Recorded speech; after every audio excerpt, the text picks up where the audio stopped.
Hola, mi grupo está conformado por Juan Nicolás Clavijo, Luis Miguel Ramos y mi persona Mariana Valentina Muñoz. Y hoy les venimos como a hablar de El Cuervo y otras narraciones extraordinarias. El capítulo que nos tocó fue El entierro prematuro.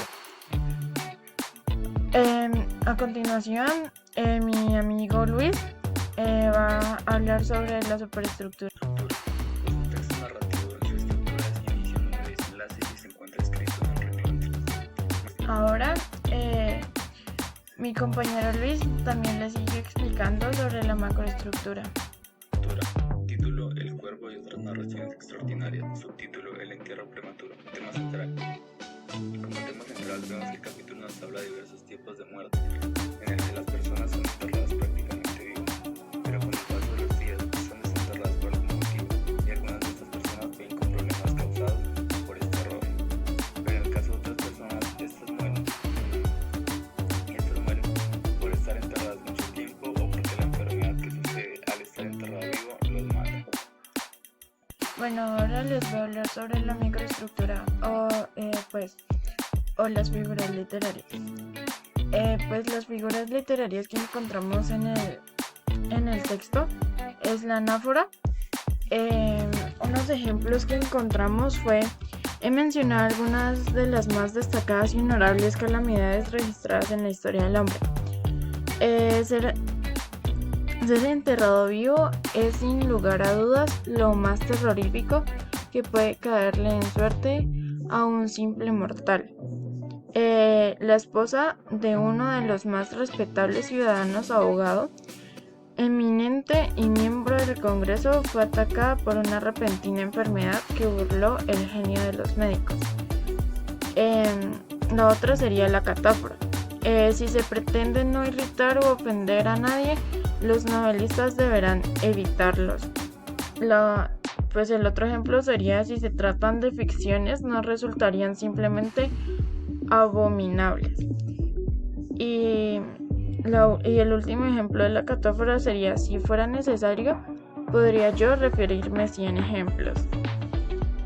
La otra es la elipsis. También colocamos 3 ejemplos, los cuales son: durante 3 días el cuerpo estuvo sin enterrar y en ese tiempo adquirió una rigidez pétrea. El otro es la revista de cirugía del Leipzig, publicación de una gran autoridad y mérito que debería ser traducida y publicada por algún editor americano. Relata un muy penoso acontecimiento que presenta las mismas características. Y el último ejemplo sería: un oficial de artillería, hombre de gigantesca estatura y excelente salud, sufrió una fuerte contusión en la cabeza que lo dejó inconsciente al ser derribado por un caballo indómito. Pues ahora les voy a hablar o a dar a conocer de lo que se trata el capítulo, o sea, el resumen. Pues este texto es relatado, pues lo narra un narrador anónimo. Pues se describe en primera persona como un trastorno que le aqueja, caracterizado por ataques de una afección singular que los médicos coinciden en denominar catalepsia. Esta enfermedad lo lleva con frecuencia a pérdidas de conciencia muy similares a la muerte, lo que conduce al personaje a un terror pánico al ser enterrado vivo. En alguna de las tales circunstancias, pues la mayoría de las desgracias posibles, afirma. A fin de que se comprende esta fobia, el narrador enumera diversos casos probados de personas enterradas vivas. En el primer caso, como que la tragedia fue descubierta mucho más tarde, al ser descubierta la cripta. En otros casos, pues los afortunadas víctimas como que tuvieron ocasión de traer la atención sobre ellas desde su espantosa prisión.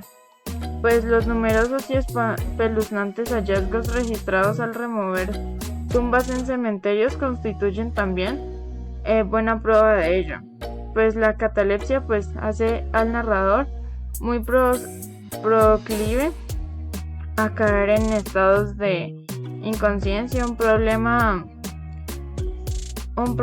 que se le ha ido como agravando con el tiempo.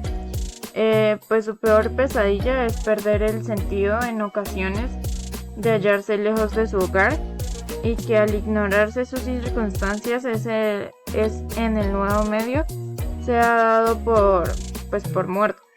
Así hace contraer la promesa a familiares y amigos de que no lo enterraran antes de haber comprobado como fehacientemente su hábito. Construye asimismo una complicada sepultura con el equipo instalado que les permitirá pedir ayuda caso de despertarse, pues como despertarse entre comillas, en dicha tesitura. Pues la historia ya se cierra cuando el narrador se encuentra sorpresivamente un día atrapado en un asfixiante reducto de madera, estrecho y oscuro, que se le hace temer haber sido enterrado vivo. Pues pese a todas las precauciones, afortunadamente descubre por último que no ha sido más que una equivocación terrible, y pues él dice que fue como una terrible experiencia que acaba como liberando de su obsesión. Pues ahora les vamos a hablar sobre las macroreglas, sobre las 4 macroreglas, que son la selección, la generalización, la supresión y la construcción. Pues ahora mi amigo Nicolás va a hablar sobre la macroregla selección. Decimos que nos estremecemos, por ejemplo, con el más intenso o con el más mínimo dolor agradable ante los relatos del paso del Peregrino, del terremoto de Lisboa, de la peste de Londres y de la matanza de San Bartolomé, o de la muerte por asfixia de los 123 prisioneros en el agujero de Calcuta.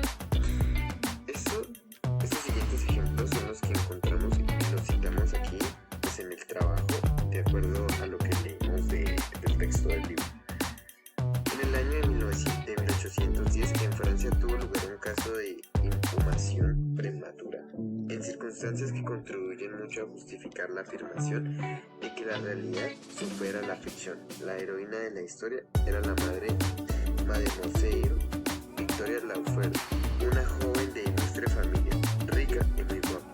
Entre sus numerosos pretendientes se encontraba Julien Bossuet, un pobre literatura periodista de París, cuyo talento y amabilidad habían cautivado su atención y le habían hecho enamorarse de él. Sin embargo, por el orgullo de la casta y el peso del apellido, se vio forzada a rechazarlo y casarse con un tal Monseñor Renel, banquero y diplomático de cierto renombre. Después del matrimonio, sin embargo, este caballero descuidó a su mujer y quizá llegó a pegarle.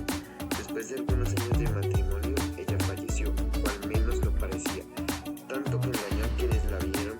Fue enterrada no en una cripta, sino en una tumba común en su aldea natal. Su enamorado, desesperado, tal vez aún enardecido por el recuerdo de su profundo cariño, viajó a la capital, a aquella lejana provincia donde se encontraba la aldea, con el romántico propósito de desenterrar el cadáver y apoderarse de sus preciosos cabellos. Llegó a la tumba a medianoche, desenterró el ataúd, lo abrió, y cuando se disponía a cortar sus cabellos, se detuvo a mirar los ojos de la amada, que se abrieron.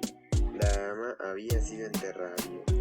Las pulsaciones vitales no habían desaparecido del todo, y las caricias de su amado la despertaron de aquel letargo que equivocadamente había sido confundido con la muerte. Con desesperación, el joven la llevó a su alojamiento y utilizó unos poderosos reconstituyentes que dominaba gracias a unos pocos conocimientos médicos que aprendió en la universidad. En resumen, ella vivió, reconoció a su Salvador como su esposo, permaneció con él hasta que lentamente recobró su salud. Su corazón no era era tan duro, y esta envejeció lentamente junto a su marido, sino que escondió su resurrección y huyó a América con su amante. 20 años después, los dos regresaron a Francia, convencidos de que después de tanto tiempo la apariencia de la dama había cambiado lo suficiente para no ser reconocida por sus amigos ni familiares. Pero se equivocaron, pues tan pronto como la vio el marido, Monseñor René, la reconoció y la reclamó. Ella lo rechazó y tuvo todo el respaldo del tribunal, el cual que resolvió que por las extrañas circunstancias, como por el paso del tiempo, debía considerarse abolida la autoridad del marido, no solo desde el punto de vista equitativo, sino también legal. Otra de las historias es que sería fácil multiplicar historias como estas, pero me abstendré de hacerlo porque en realidad no hace falta para justificar que, de hecho, suceden entierros prematuros. Cuando reflexionamos acerca de cada caso, tenemos la posibilidad de descubrirlos. Debemos admitir, pese a toda la incomodidad, que ocurren tal vez más frecuentemente de lo que pensamos. En realidad, no es poco.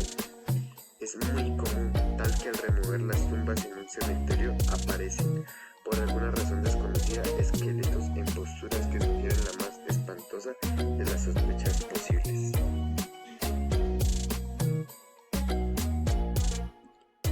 Pues ahorita hablaremos sobre la macro regla de supresión u omisión.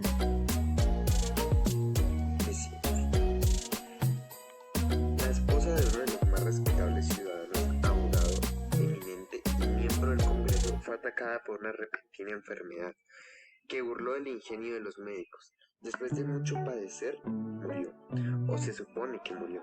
Nadie tenía motivos para sospechar, en efecto. Nadie lo hizo, nadie sospechó nada sobre esto. Estaba verdaderamente muerta. Presentaba todas las apariencias esperables de la muerte, lo habitual, contorno y sumido del rostro, la palidez marmórea de los labios, la falta de brillo en los ojos, la ausencia de ese calor corporal.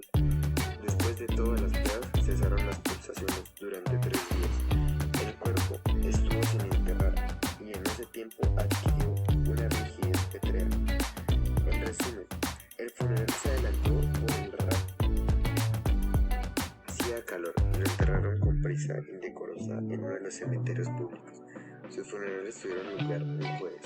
Al domingo siguiente, el parque del cementerio se llenó de visitantes, como era costumbre. Y eso del mediodía, las palabras de un campesino que afirmaba que, habiendo estado sentado en la tumba del oficial, había sentido moverse en la tierra, como si alguien estuviera luchando abajo.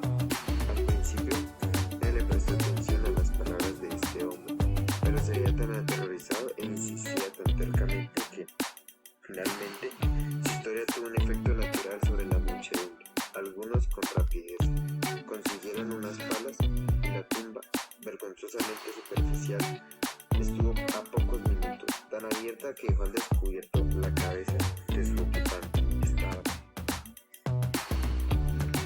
Bueno, ahora les voy a hablar sobre la generalización.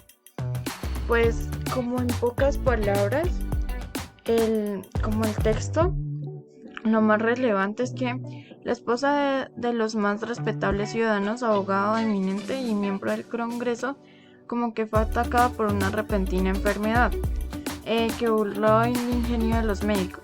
Después de mucho padecer, murió, o se supone que murió.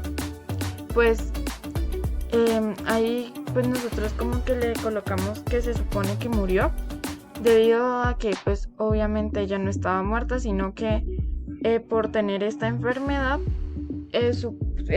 como que por decirlo así, dijeron que se había muerto. Nadie tenía motivos para sospechar, en efecto, nadie lo hizo, que estaba verdaderamente muerta. Después de algunos años de matrimonio, ella murió, o al menos lo parecía, tanto que engañó a quienes la vieron. Fue enterrada, no en una cripta, sino en una tumba común, en una aldea natal. Su enamorado, como que desesperado, tal vez aún enardecido, Por el recuerdo de su profundo cariño, pues viajó a la capital, a aquella lejana provincia donde se encontraba la aldea, con el romántico propósito de desenterrar el cadáver y adaptarse de sus preciosos cabellos. Ella lo rechazó y tuvo todo el respaldo del tribunal, que resolvió que las extrañas circunstancias como el paso del tiempo podía considerarse abolida de la autoridad del marido, no solo desde el punto de vista equitativo, sino también legal. Hacía calor y la enterraron con prisa indecorosa en uno de los cementerios públicos y sus funerales tuvieron lugar un jueves.